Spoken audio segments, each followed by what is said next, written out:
अगर मैं कहूं कि अमेरिकन रेवोल्यूशन एक वर्ल्ड वॉर का हिस्सा था और उसकी आखिरी बैटल हिंदुस्तान में लड़ी गई थी, आप मानेंगे?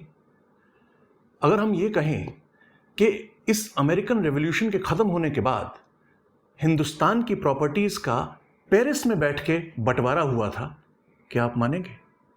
और अगर मैं ये कहूं कि अमेरिकन रेवोल्यूशन की जो वॉर थी और ब्रिटिश ने लड़ी थी, उसके पैसे आपके और मेरे बुजुर्गों ने दिए थे, क्या आप मानेंगे? नहीं ना? चलिए आज इस सफर पे चलते हैं। अमेरिकन रेवोल्यूशन और अमेरिका की आजादी में हिंदुस्तान का योगदान, आइए डिस्कवर करते हैं। कहानी कुछ यूं है कि 1762 में ब्रिटिश प्राइम मिनिस्टर जॉर्ज ग्रेनवेल, उन्होंने ये कहा कि अमेरिका की हमारी कॉलोनीज में कस्टम्स का रेवेन्यू रिकवर करने के लिए हमको 8 से 9,000 पाउंड खर्चना पड़ता है साल में, पर रिकवरी होती है 1 से 2,000 पाउंड। तो ब्रिटिश गवर्नमेंट ने डिसाइड किया कि कॉलोनी में जितने भी लोग थे उनको टैक्स करो। तो स्टैम्प एक्ट लगाया गया, जितने भी ऑफिशियल डॉक्यूमेंट्स थे, न्यूज़पेपर्स थे, यहां तक कि ताश के पत्तों के ऊपर टैक्स लगाया गया। नॉर्थ अमेरिका की कॉलोनी के लोग भड़क उठे। उन्होंने कहा नहीं, टैक्सेशन विदाउट रिप्रेजेंटेशन, हमारा चूंकि ब्रिटिश पार्लियामेंट में कोई रिप्रेजेंटेशन नहीं है, यह नहीं होना चाहिए। 1766 में ये टैक्सेशन का जो उन्होंने एक्ट बनाया था वो वापस लिया, पर उसके तुरंत बाद एक और एक्ट्स आए जिसको टाउनशेंड एक्ट्स बोलते हैं। उसके तहत उन्होंने पेपर्स, ग्लास, चाय, इन सब के ऊपर टैक्स लगाए। इसके खिलाफ भी आवाज उठी। फिर 1770 में बॉस्टन मैसेकर करके हुआ कुछ, जब ब्रिटिश सोल्जर्स ने गोलियां चला दी एक क्राउड के ऊपर और 3 लोग मरे। इससे लोगों के अंदर जो आग थी वो और प्रज्वलित हो उठी। इससे पहले कि वो सुधरते, ब्रिटिश गवर्नमेंट ने और गलतियां की। और गलतियां क्या की कि उन्होंने और ज्यादा स्ट्रिक्ट होने की कोशिश की, मगर अमेरिकन जनता मानने के लिए तैयार नहीं थी। हुआ यूं कि चाय जिसके ऊपर टैक्स लगाया जा रहा था ताकि वहां से रेवेन्यू बढ़ाया जा सके, उस चाय के खिलाफ भी वहां पे जद्दोजहद हुई। बॉस्टन हार्बर में अमेरिकन जनता ने जाके चाय सारी की सारी पानी में डाल दी। ब्रिटिश गवर्नमेंट और सख्त हो गई। उन्होंने 4 एक्ट्स लाए जिनको इनटॉलरेबल एक्ट्स बोला जाता है। उसके तहत उन्होंने ये कहा कि ब्रिटिश सोल्जर की कोई भी कार्रवाई के खिलाफ अगर कोई काम होना है तो वो ब्रिटेन में होगा, कॉलोनीज में नहीं होगा। कुछ भी अगर कोई भी ब्रिटिश सोल्जर को कहीं पे हाउस करना है, किसी कहीं पे रखना है, तो किसी के भी घर में ले जाके रखा जा सकता है, उससे परमिशन नहीं ली जाएगी। उन्होंने ये भी कहा कि मीटिंग्स जो है उसको रिस्ट्रिक्ट किया जाए, और उन्होंने बॉस्टन पोर्ट को बंद कर दिया। उन्होंने कहा जब तक जो आपने चाय उसमें पानी में डाली है उसका हर्जाना नहीं आएगा, हम बॉस्टन पोर्ट अलाउ नहीं करेंगे। अमेरिकन जनता इसको मानने के लिए तैयार नहीं थी। 1774 में पहली कॉन्टिनेंटल कांग्रेस कन्वीन होती है और 4 जुलाई 1776 को डिक्लेरेशन ऑफ इंडिपेंडेंस दिया जाता है। यह है कहानी अमेरिकन रेवोल्यूशन की शुरुआत की। दुनिया की 1776 में स्थिति क्या थी?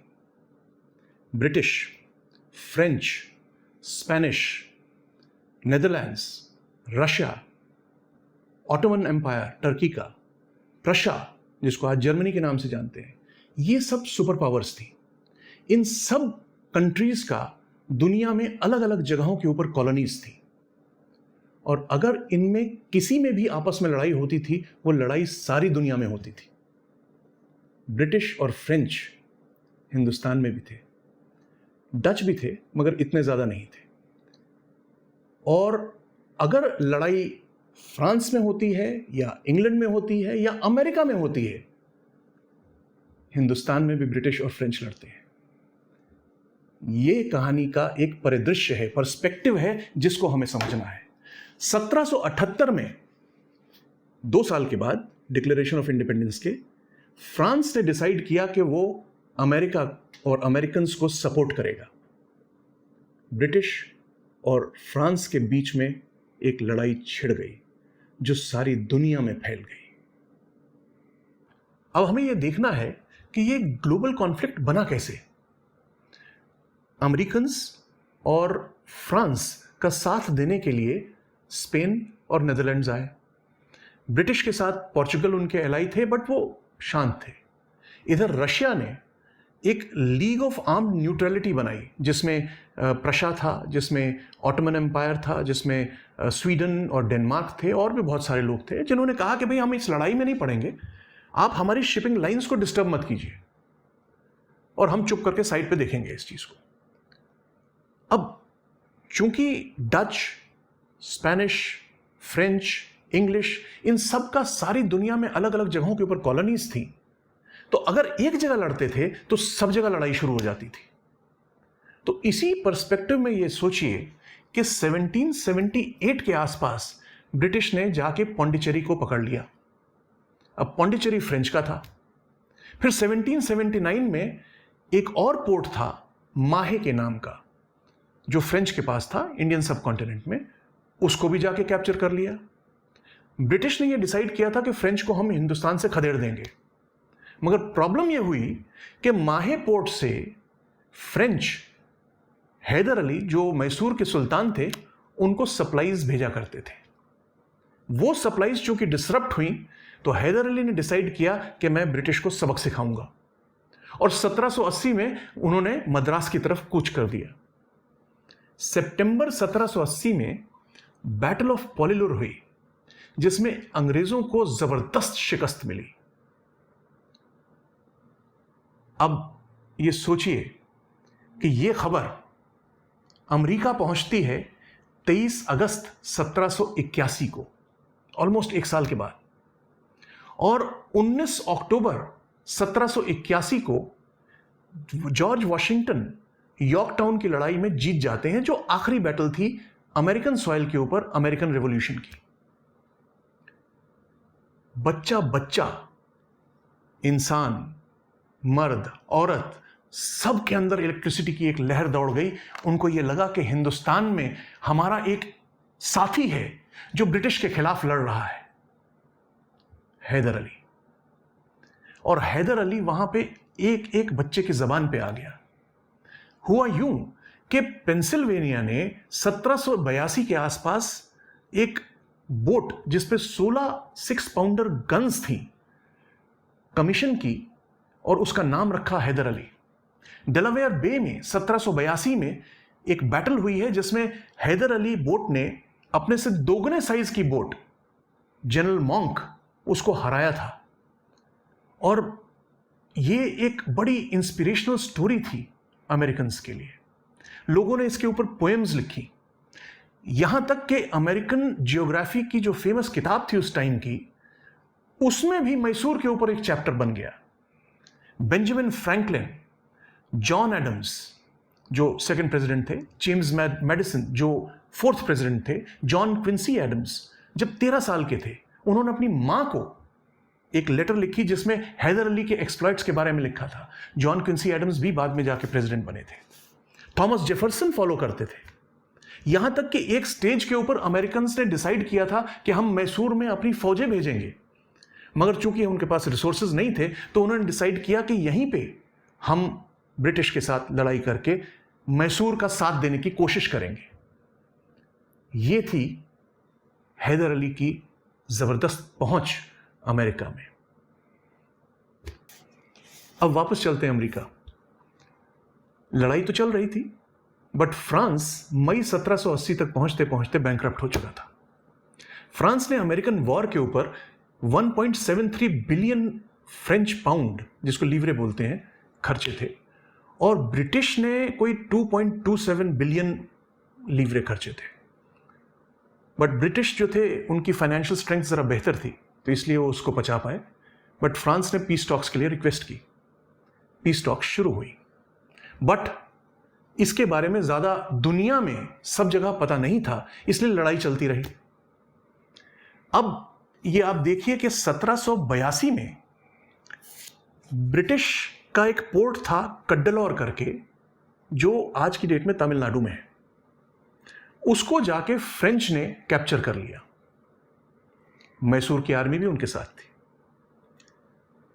और फिर शुरू होती है अमेरिकन रेवोल्यूशन की आखिरी बैटल, जो हिंदुस्तान में लड़ी गई, जो हिस्ट्री में बैटल ऑफ कड्डलौर के नाम से जानी जाती है। 7 जून 1783 से लेके 25 जून 1783 तक।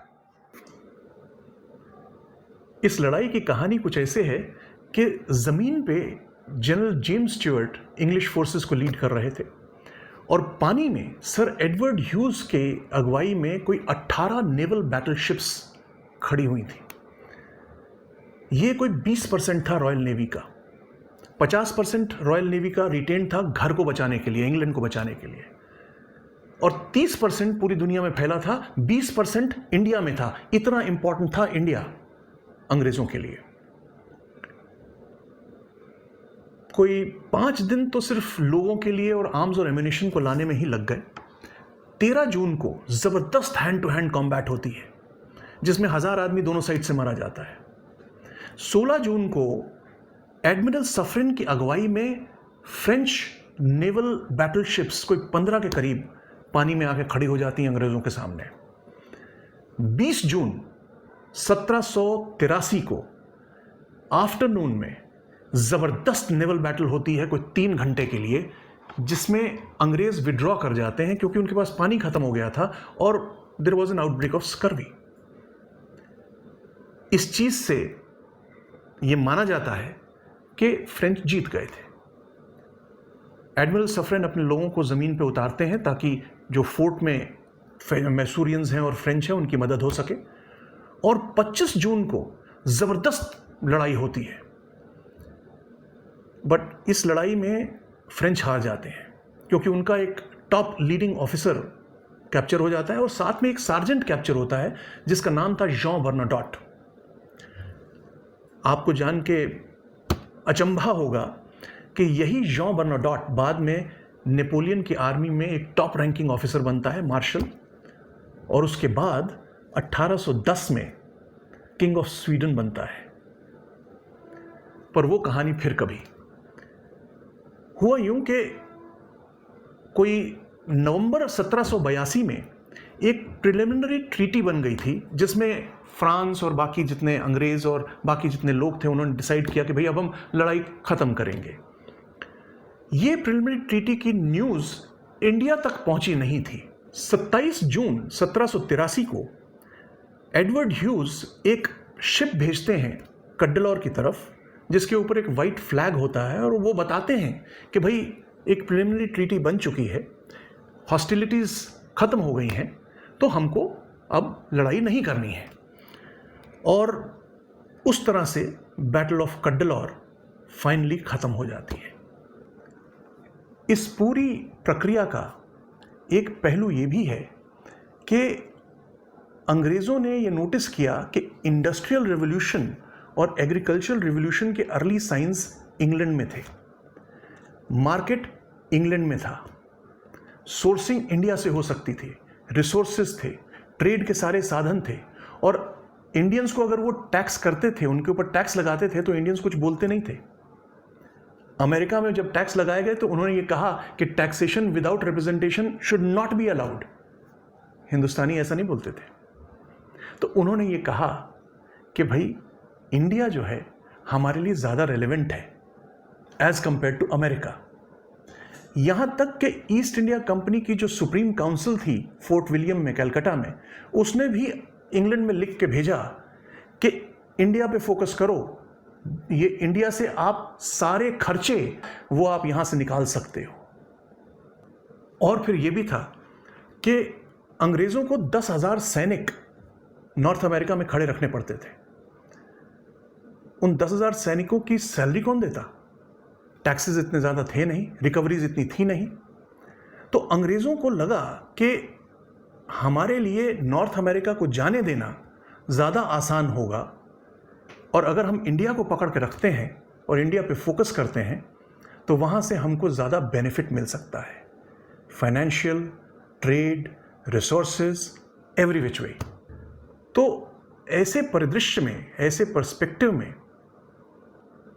3 सितंबर 1783 को एक पीस ट्रीटी होती है पेरिस में, जिसमें अंग्रेज अमेरिकन्स के साथ एक ट्रीटी करते हैं, एक सेपरेट ट्रीटी करते हैं फ्रेंच के साथ, सेपरेट ट्रीटी करते हैं डच के साथ और सेपरेट ट्रीटी करते हैं स्पेन के साथ। और इन ट्रीटीज में फ्रेंच को उनकी जो उड़ीसा की कोस्ट के ऊपर जो प्रॉपर्टीज थी वो वापस दी जाती हैं, पौंडीचेरी, कारिकल वापस दिया जाता है, माहे और सूरत की फैक्ट्री वापस दी जाती है। और फिर ये डिसाइड किया जाता है कि अंग्रेज और फ्रेंच अपने इंडियन एलाइज को अपने खिलाफ, मतलब अगर अंग्रेज का कोई एलाई है तो वो फ्रेंच के खिलाफ लड़ाई अगर होती है उसमें मदद नहीं करेंगे। इसी तरीके से डच के साथ नागापट्टनम और ट्रिंकोमाली की लेन देन होता है। ये एक छोटा सा ओवरव्यू था एक ग्लोबल कॉन्फ्लिक्ट का, जिसकी अंतिम बैटल हिंदुस्तान में लड़ी गई थी, बैटल ऑफ कडलौर। और हिंदुस्तान की प्रॉपर्टीज का ये ग्लोबल पावर्स पेरिस में बैठ के सितंबर 1783 में बंदरबांट कर रही थी। अगर अमेरिका और उसके पास वो रिसोर्सेज होते जो इंडिया के पास थे, तो क्या ब्रिटिश उसको जाने देते? क्योंकि इंडिया उनको एक ज्यादा बेनिफिट दे रहा था रिसोर्सेज, ट्रेड और टैक्सेस के कारण से, इसलिए ब्रिटिश ने जानबूझकर डिसाइडेड तरीके से अमेरिका को जाने दिया। और उनको यह पता था कि अमेरिका का मार्केट उनके लिए कितना फेवरेबल हो सकता है, इसलिए उन्होंने उनके साथ वैसे मुआहदे भी किए। अंग्रेजों ने एक बड़ा ओवरव्यू लिया था ट्रेड के पॉइंट ऑफ व्यू से, और उन्होंने कहा था कि West Indies, Africa, Mediterranean, India, ये उनके लिए ज्यादा रिसोर्सफुल है, तो अमेरिका को जाने दो। 1779 में पार्लियामेंट ने ऑलरेडी उसकी आजादी के लिए अपना रेजोल्यूशन पास किया था और किंग ने उसको रिजेक्ट किया था। जब ये पीस ट्रीटी हुई है 1783 में, तो अंग्रेजों के नुमाइंदे डेविड ने बड़े फेमसली ये कहा है कि we have found in East Indies a recompense for all our losses in this war.